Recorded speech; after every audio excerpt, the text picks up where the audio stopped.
muak aku meladeni kau dan kelakuan konyolmu setiap hari. Sudah cukup aku biarkan diriku mendengarkan celotehan konyolmu. Bahkan jarimu saja sudah tak kuasa lagi mengikuti kemauan otakmu yang sudah seharusnya kau kubur puluhan tahun yang lalu. Aku lelah. Apa yang kau bicarakan? Sudah bosankah kau bersenda gurau denganku? Nah, Kat, itu ya. Aku lelah, kemudian kau berubah menjadi tokoh yang berikutnya. Itu perubahan gradasinya terlalu cepat. Kemudian dialog awal sampai dengan detik ini, itu kayak orang ngeracau, kayak orang mabuk. Jadi setiap dialog yang kau ucapkan itu tidak punya substansi, tujuan. Jadi aku mewakili penonton, tidak menangkap ini tokoh ini mau ngomong apa, mau menyampaikan apa gitu. Jadi kembali ke sini, sama kan frame-nya, Nita masih gugup, malah asikan yang di kelas gitu. Tempo, ya temponya ada. Jadi pertahankan aja temponya itu. Kalau tadi kan nyerocos gitu, kayak lo mabuk, nggak pernah mabuk, tiba-tiba mabuk, ngeracau gitu. Jadi apa yang mau disampaikan nggak jelas gitu. Jadi perubahannya kecepatan kan? Dari awal udah kecepatan. Dari awal udah kecepatan. Jadi Nita kehilangan subtext. Tahu kan subtext itu? Subtext itu di dalam dialog itu sesuatu yang ingin disampaikan atau sesuatu yang bersembunyi di balik kata-kata itu gitu loh. Jadi tugas kalian adalah bagaimana menyampaikan kalimat-kalimat yang terucap. Pesan apa yang mau disampaikan? Kan nggak mungkin kan, Mas aku rindu sama kamu gitu.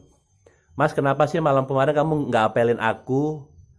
Tidak mungkin kalimat itu tidak ada tendensi, dalam artian tekanan tone itu nggak mungkin nggak ada. Kamu kok nggak pernah WA aku sih seharian ini, kamu kemana gitu kan, nggak mungkin. Tidak mungkin seringan itu, sementara kalian punya keinginan itu gitu loh. Indah paham betul itu, nggak mungkin ya. Dia paham itu. Maksud nggak Nita? Gitu. Kau minta uang sama mamamu, Ma, Dedek pengen beli baju nih gitu. Nggak dikasih pasti ngambek. Nggak mungkin ngambek butuh kayak ngomong, Ma, Dedek minta sih baju, duit buat baju, tiba-tiba nggak dikasih. Terus ngomongnya kayak biasa, nggak mungkin gitu, omong kosong gitu. Paham lah ya teman-teman semua ya. Jadi bagaimana kalian berusaha menyampaikan teks itu menjadi dialog, dialog itu menjadi sebuah peristiwa. Titik, itu runtutannya. Kalau teks itu cuma dibaca dalam kurung hafalan, zong. Gitu. Jadi bagaimana kalian membangun peristiwa malam minggu di Malioboro. Konflik muncul, apa penyebabnya? Yang datar, naik, turun, selesai, ada tangisan dan segala macam itu kan klimaks itu. Ada perelayan gitu ya. Ada klimaks, anti klimaks, ada penyelesaian gitu. Apa yang menyebabkan konflik itu? Nita sebagai tokoh dalam karakter itu mau ngomongin apa gitu loh di dalam dialog-dialog yang pertamamu itu. Ya.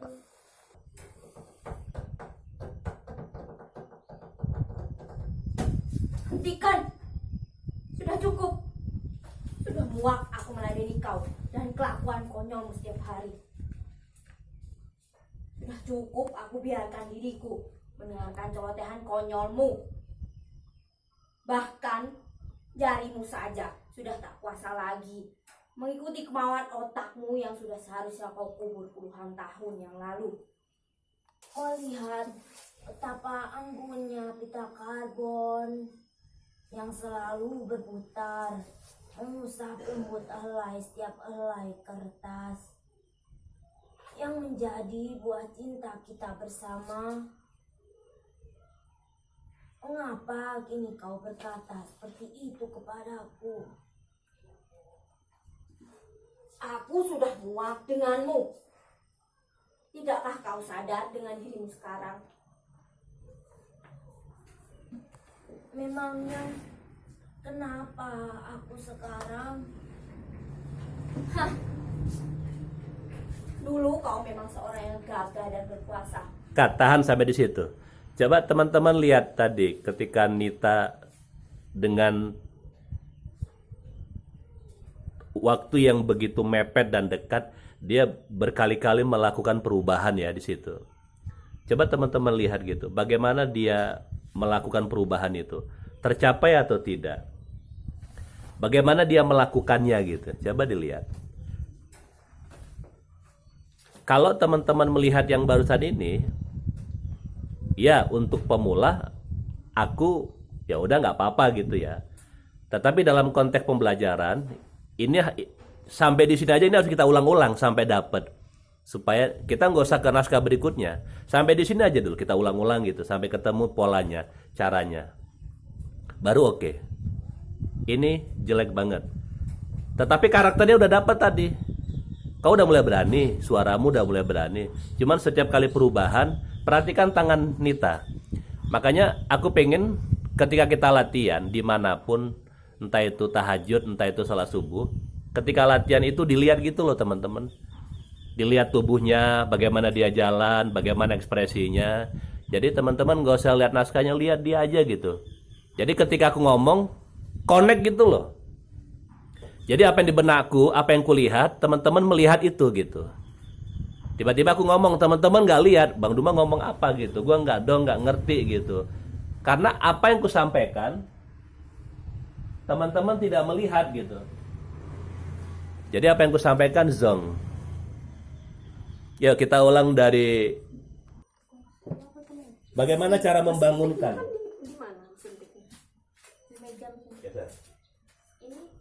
Sudah cukup, ya kan? Sudah cukup, hentikan. Tadi kan dia, ini kan bisa dipakai loh. Sudah cukup, hentikan. Udah ngomong di sini aja. Sudah capek aku, sudah muak. Nita kan nggak berani mencoba di sini. Ketika memang Nita fokusnya ke sana, teman-teman pasti akan melihat tatapan matanya. Penonton yang paham dengan pertunjukan teater, dia tidak melihat visual tubuhnya. Visual tubuh ini efek dari penglihatan bagaimana ketika dia bermain.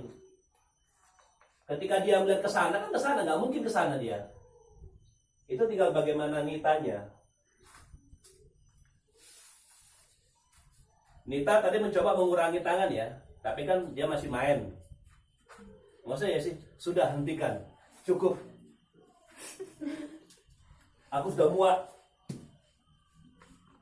Aku sudah muak. Aku sudah muak dengan semua yang kau bicarakan. Jadi kau tinggal bangun.